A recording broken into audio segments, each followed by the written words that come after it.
বললেন, শোনো মহিলারা, তোমরা জাহান্নাম থেকে বাঁচাও, তোমরা জাহান্নাম থেকে বাঁচো। ওয়াইন মিন হুলিয়ে কন্যা, গায়ের গয়না দান করে হলেও, যদি টাকা নাই থাকে, পরিবেশ পরিস্থিতি যদি অনুকূলে না হয়, তাহলে কানে যে দুল আছে, গলায় যে মালা আছে, হাতে যে আংটি আছে, গায়ে যা কিছু গয়না আছে, সব দান করে দে, তোমরা জাহান্নাম থেকে বাঁচো।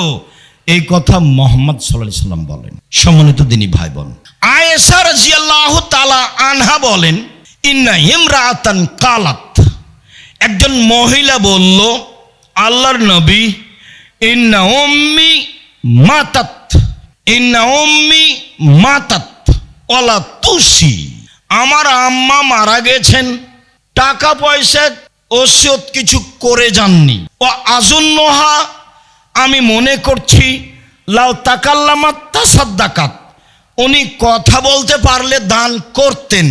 আল্লাহর নবী, আমার আম্মা ইফতালাতাত নাফসহা, আমার আম্মা হঠাৎ মারা গেছেন, কোনো ওসিয়ত করেননি। আমি মনে করছি আমার মা কথা বলতে পারলে দান করতেন। আফালাহা আজরুন ইন তাসাদ্দাক্ত আনহা, আমি যদি আমার মায়ের পক্ষ থেকে দান করি, তাহলে আমার মায়ের নেকি হবে কি? কালা নাম, আল্লাহ রাসূল বলেন, হ্যাঁ। বুখারী মুসলিম। কেন বলবেন যে আমার মায়ের নামে হজ করলে হবে কি, পাপ মিটবে? এভাবে বলবেন। আমার মা হঠাৎ মারা গেছেন, কোনো ওসিয়ত করে যাননি। আমি মনে করছি আমার মা কথা বলার সুযোগ পেলে দান করতেন। আমি যদি আমার মায়ের নামে দান করি, তাহলে আমার মায়ের নেকি হবে কি? কালার নাম, আল্লাহ রাসূল বলেন, হ্যাঁ। শুনুন, আবু হুরায়রা রাদিয়াল্লাহু তাআলা আনহু বলেন, একজন লোক আল্লাহর নবীকে বলল, ইন্না আবি মাতা ওয়া তারাকা মালান ওয়ালাম ইউসি, আমার আব্বা মারা গেছেন, অর্থ সম্পদ ছেড়ে গেছেন, কোনো ওসিয়ত করেননি। ফাল ইউকাফিরু আনহু ইন তাসাদ্দাক্ত আনহু, আমি যদি আমার বাপের নামে দান করি, তাহলে আমার বাপের পাপ মিটে যাবে কি? এবার হুবাহু, হাদিস মুসলিম। আমার পিতার নামে যদি দান করি, আমার পিতার পাপ মিটে যাবে কি? কালা নাম, আল্লাহ রাসূল বলেন, হ্যাঁ। হাদিস মুসলিম। মানে ক্ষমতা। বাপ মায়েমে দান করেন, একটু খালে সন্তরে, শাস্তি কবরের বন্ধ হবেই, হতে হবেই। বাপ মা জমি জায়গা ছেড়ে গেছেন, অর্থ সম্পদ ছেড়ে গেছেন, আরে কিছু না করে গেলে একটু বিদেশে তোমাদেরকে তো মানুষ করে রেখে গেছে, তো বাপ মা কিছুই করে না যাক, আদর যত্ন করে লালন পালন করে গেছেন, এইটুকু তো আছে। সেটুকুর আপনি প্রতিদান কি দিবেন? সেটুকু প্রতিদানে রাসূল সাল্লাল্লাহু আলাইহি সাল্লাম যা বললেন তা মূল্যায়ন করেন। রাসূল সাল্লাল্লাহু আলাইহি সাল্লাম বললেন, না সাদকাত বুরহান, দান হলো দলিল। পৃথিবীর মানুষ শুনে রেখো, দান হলো দলিল। বিচারের মাঠে আপনি বলবেন আমি জান্নাত পাবো, আল্লাহ যদি বলেন কেন, তাহলে আপনি বলবেন আমি যে জান্নাত পাবো তার প্রমাণ আছে আমার কাছে দলিল আদিল্লা আছে। এই জমি আমার, প্রমাণ এই যে দলিল। এই বাড়ি আমার, প্রমাণ এই যে দলিল। বিচারের মাঠে আমি বলবো জান্নাত আমি পাবো, প্রমাণ এই যে দলিল। হজকে তিনি দলিল বলেননি, সলাতকে তিনি দলিল বলেননি, সিয়ামকে তিনি দলিল বলেননি, কোরআন তেলাওয়াতকে তিনি দলিল বলেননি, তাসবিহ তাহলিল জিকির আজকারকে তিনি দলিল বলেননি। তিনি বলছেন দানই হচ্ছে দলিল। হাদিস বুখারী মুসলিম। সম্মানিত দিনী ভাই বোন, অবশ্য আমি আপনাকে সঠিকটা বোঝানোর চেষ্টা করেছি যে দান হচ্ছে দলিল। পরকালে জাহান্নাম থেকে বাঁচার ব্যতিক্রম মাধ্যম হলো দান। বাপের পাপ মেটানোর, মায়ের পাপ মেটানোর মাধ্যম হলো দান। কবরের শাস্তি বন্ধ করে দেওয়ার মাধ্যম হলো দান। মহিলা মানুষ জাহান্নামে যাবে, এইটাই স্বাভাবিক। বেশিরভাগ নারী জাহান্নামে যাবে। তারা যদি নিজেদেরকে জাহান্নাম থেকে বাঁচাতে চায়, তাহলে দান করতে হবে। শেষ পর্যন্ত রাসূল সাল্লাল্লাহু আলাইহি সাল্লাম নিচে নামতে লাগলেন, নামতে নামতে বললেন, শোনো মহিলারা, তোমাদের কাছে টাকা পয়সা না থাকলে সাজগোজের জন্য যা রেখেছো তা দান করে দাও। কানে যা আছে, গলায় যা আছে, হাতে যা আছে, কোমরে বাহুতে যা আছে সব দিয়ে দাও। এ কথা আমি বলিনি, এ কথা মুহাম্মদ সাল্লাল্লাহু আলাইহি ওয়াসাল্লাম। আল্লাহ বলেছেন, তোমরা আল্লাহকে ঋণ দাও, দান করো, আমি সেটা দিয়ে দেব। তোমরা দাও, আমি সেটা দিয়ে দেব। আল্লাহ দিয়ে দিবেন মানে আপনার অর্থ সম্পদ বেশি হবে। সম্মানিত দিনী ভাই বোন, আজকের খুতবার শেষ হাদিস এবং আপনার জন্য অতীব সতর্কবাণী, আপনার জন্য অতীব সতর্কবাণী। আবু হুরায়রা রাদিয়াল্লাহু তাআলা আনহু বলেন, রাসূল সাল্লাল্লাহু আলাইহি ওয়াসাল্লাম বলেছেন, মা মিন ইয়াউমিন ইসবুহু ফিল ইবাদ, প্রত্যেক দিন সকালে পুরুষ নারী সকাল করে, প্রত্যেক দিন সকালে পুরুষ নারী সকাল করে, মালাকানি আনজিলানে, তখন দুইজন ফেরেশতা আকাশ থেকে নেমে আসেন। প্রত্যেক দিন সকালে একই ঘটনা। সারা পৃথিবীতে যেখানে যখন সকাল, আমার 10 ঘন্টা আগে, কারো 10 ঘন্টা পরে, পৃথিবীতে যেখানে যখন সকাল, তখন দুইজন ফেরেশতা নেমে আসেন। একজন বলেন, আল্লাহুম্মা আতে লিকুল্লি মুনফিকিন খালাফা, আল্লাহ যে যতটুকু দিল তুমি তার ততটুকু পূর্ণ করে দাও। দানে টাকা বাড়ে যে, ফেরেশতা বলছেন, হাদিস বুখারী মুসলিম। অপরটা শোনেন, আল্লাহুম্মা আতে লিকুল্লি মুমসিকিন তালাফা, আল্লাহ যে যতটুকু দিল না তুমি তার ততটুকু ধ্বংস করে দাও। নেন এবার, হাদিস তো বুখারী মুসলিম।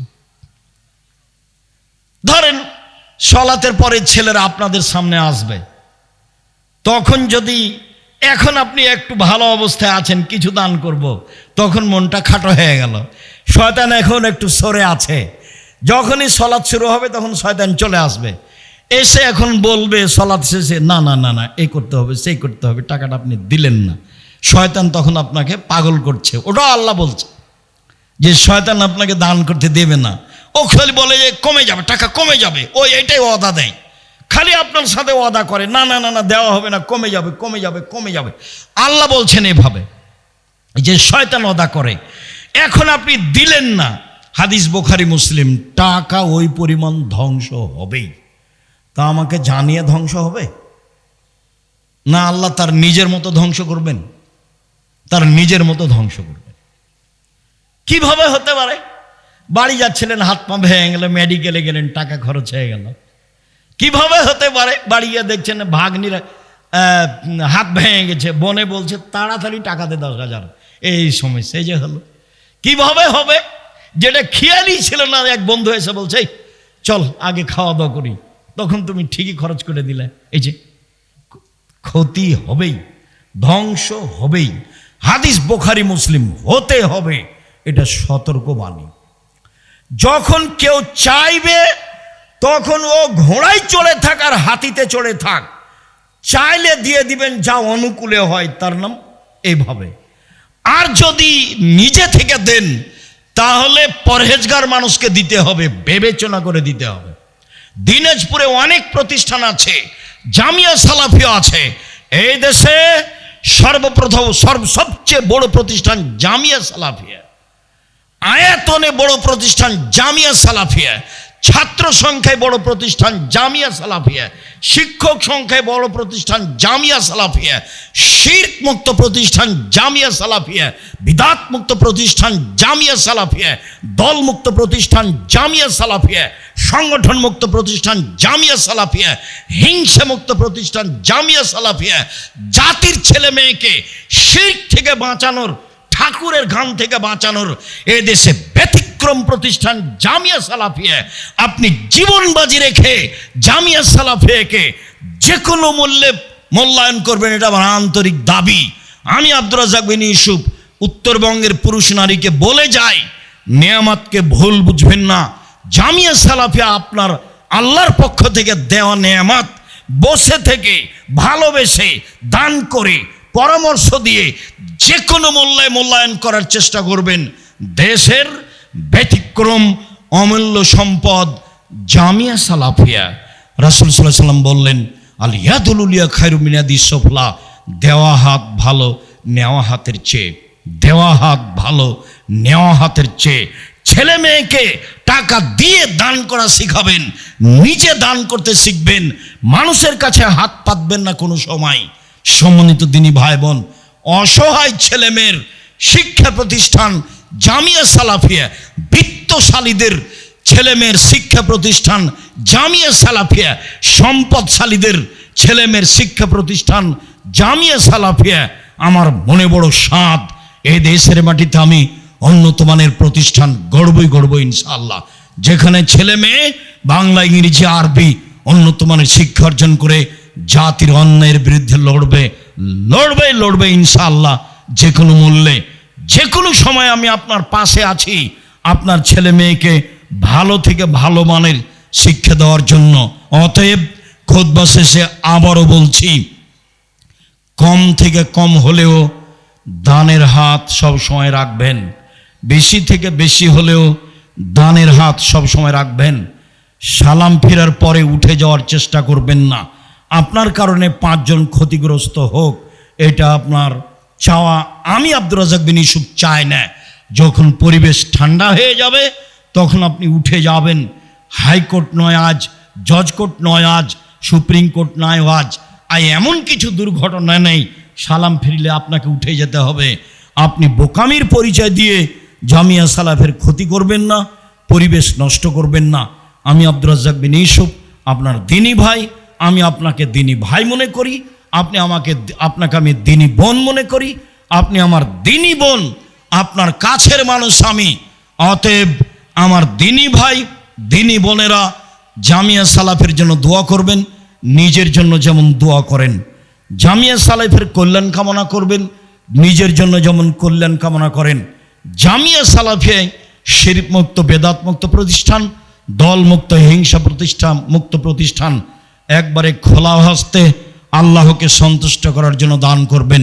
আমি আব্দুর রাজ্জাক বিন ইউসুফ আপনাদের কাছে হয়ে আপনাদের জন্য আন্তরিকভাবে দোয়া করি। আল্লাহ আপনাদের ছেলে মেয়েকে হেফাজতে রাখুক, ভালো মানের শিক্ষা দেওয়ার ব্যবস্থা করুক। আমাদের যারা মারা গেছে আল্লাহ তুমি তাদের কবরের শাস্তি মাফ করো। আমরা যারা অসুস্থ তুমি তাদের আরোগ্য দান করো। আমরা যারা বেঁচে আছি তুমি তাদেরকে তোমার রাসূলের পদ্ধতি অনুযায়ী চলার তৌফিক দান করো।